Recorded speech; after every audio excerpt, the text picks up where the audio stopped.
We are going to talk about the Right to Information Act 2005.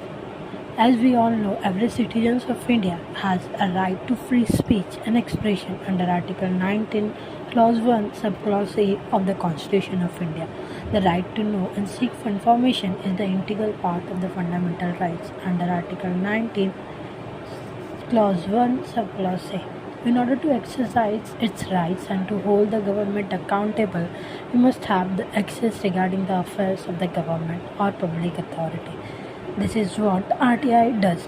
It informs the citizens about the affairs of the government in order to increase the active participation of the citizens in the working of democracy at all times and not just once during voting.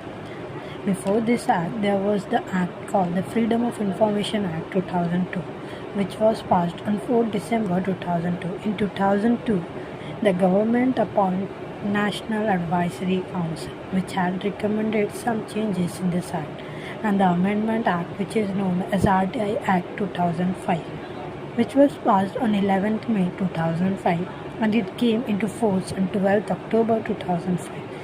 The act is introduced the concept of good governance. When some countries' public institutions looking at the society needs and what all works they do and how they do try to improve. RTI also applies to public authority, for example, government-funded NGOs, government companies, etc.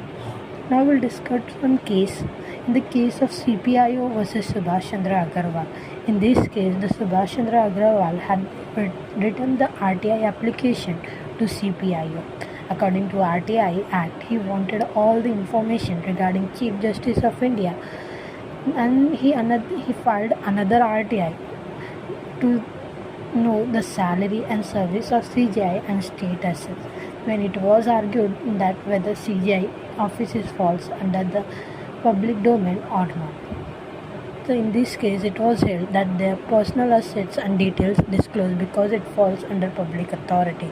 The problem is the result filed in RTI, the information you are seeking is fall under the public authority or not. So the private institution which is funded by government or mixture of private and public are fall under public authority.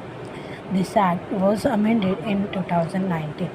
Under the amendment, the center were given more power and the state level and central level in all information commissioners' salary and to set the service condition. In the previous act, section 13 and 16 were amended. According to the previous RTI Act 2005, the tenure of the Chief Information Commissioner at central level or state level was of 5 years and 65 years, whichever is earlier. Now, according to this amendment of 2019, the power is given to the central government to decide the tenure of Chief Information Commissioner. Now, RTI can be filed online as well as offline. After giving on that